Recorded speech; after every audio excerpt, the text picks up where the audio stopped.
Всем привет! Сегодня у меня вот такой не совсем стандартный торт, потому что он очень тонкий, из двух коржей, состоящий на миндальной муке, без глютена, кому это очень актуально. Шведский торт из кафе Икея.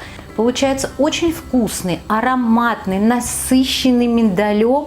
Поэтому стоит его попробовать сделать. Я буду делать торт на 5 яиц, 200 граммов миндальной муки. Миндальная мука – это перемолотый миндаль. Поэтому если у вас нет прям миндальной муки, возьмите миндаль и перемелите в кофемолке или в блендере вот до вот такой вот крошки, очень-очень мелкой крошки. И на 120-130 граммов сахара. Первым делом нужно отделить желтки от белков. В чистую холодную посудину помещаю вот все холодные белки, без капли жира, без капли желтка должно быть. Сейчас нам нужно взбить меренгу. И вот добавляю щепотку соли и взбиваю вот все вместе. Это будет у меня минут 12-10 взбивается меренга. Но сначала первые 3 минуты без сахара взбиваю только белки и щепотку соли. И через 2 минуты, вот как образовалась вот такая вот пенка из белков, добавляю 130 граммов сахара и взбиваю до хороших таких устойчивых пиков. И вот пики должны быть очень устойчивые. Вот абсолютно, вот я даже переворачиваю практически чашку, и вот то, что даже было не падает, то есть пики должны быть очень крепкие. Кстати, у меня сегодня вот взбивались белки, за 10 минут все взбилось. Иногда бывает дольше, поэтому это нужно смотреть понемногу, не сразу все. Выкладываю миндальную крошку, миндальную муку, и нужно соединить в однородную массу вместе с белками. Кстати, вот когда я начала взбивать белки, я включила духовку на 170 градусов вверх-вниз, потому что как только мы разложим коржи на бумагу пищевую, на противень, то нельзя, чтобы белки долго стояли без духовки, поэтому духовка у вас уже должна быть готова к принятию коржей. Ну и все, тесто готово. Вот оно должно быть вот таким вот еле-еле спадающим, однородным. Теперь я рисую на пергаментной бумаге круг, просто крышку или тарелку возьмите, переворачиваю бумагу, и вот здесь вот видны очертания круга, выкладываю половину теста, распределяю по заданной форме. И вот этот торт, он не должен быть высокий. Еще хотела сказать, что из-за того, что здесь нет муки, нет разрыхлителя, то вот миндальная мука, вот даже она сейчас вам покажется, что вроде как и такой достаточно высокенький коржик будет, но нет, она еще и оседает. Поэтому коржи от миндальной муки, они всегда становятся меньше при выпечке, чем коржи, когда с обычной мукой мы выпекаем. Перекладываю на противень и ставлю оба противня сразу в духовку на 10 минут. Через 10 минут я их меняю местами. Тот, который стоит сверху, поменяю вниз и наоборот. И так выпекаю сразу 2 противня. Если у вас нет такой возможности, вы ставите только один корж в противень, то этот, допустим, второй, должен находиться в холодильнике. Или тесто должно быть в холодильнике, не при комнатной температуре.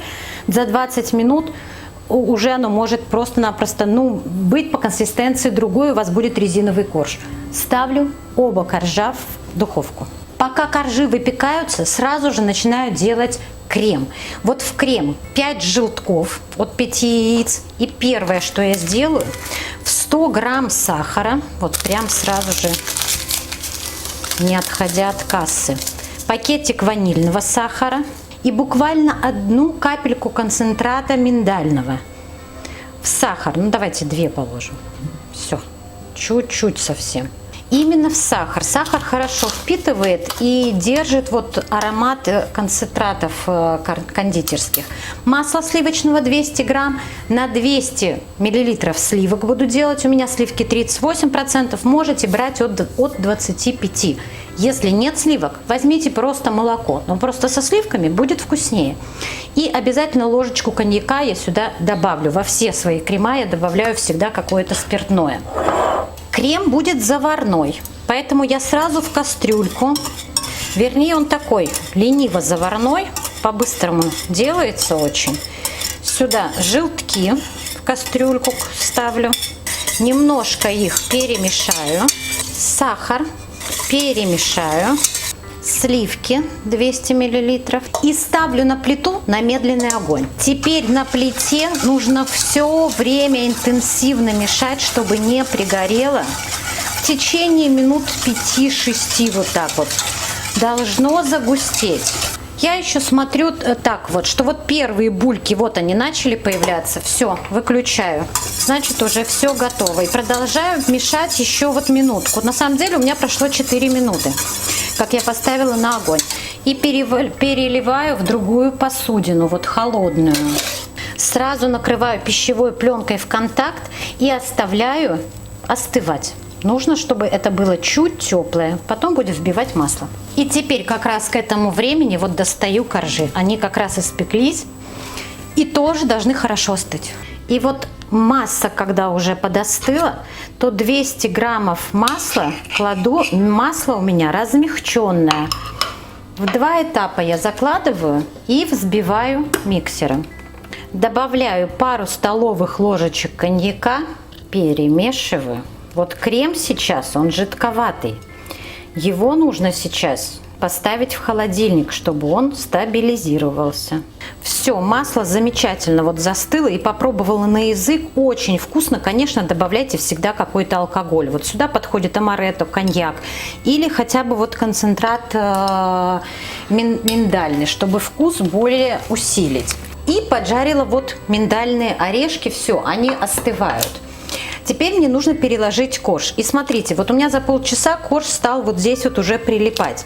Если сразу горячим вы его не сняли, а снимаете вот, когда он уже совсем остыл и влажность высокая у вас, то можно вот так припорошить сахарной пудрой пергаментную бумагу, переворачиваю на нее корж, снимаю аккуратно бумагу, она здесь уже замечательно снимается, чтобы просто не поломать. Блюдо, на котором буду подавать торт, в середину кладу немножко крема, чтобы коржи просто не двигались. И переворачиваю уже вместе с коржом.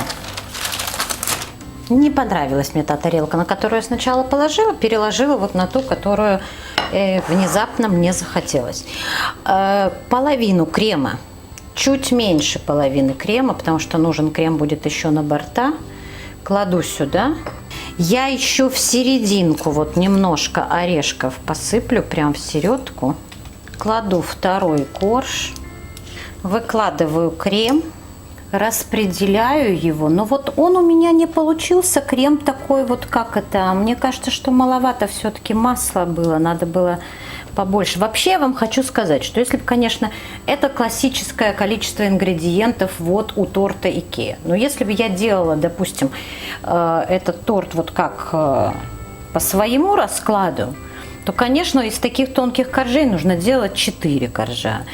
Но сегодня мы делаем по рецепту именно Икеа. Он всем известен, этот расклад. Поставлю в холодильник и потом покрываем орехами. И посыпаю теперь уже миндальными орешками.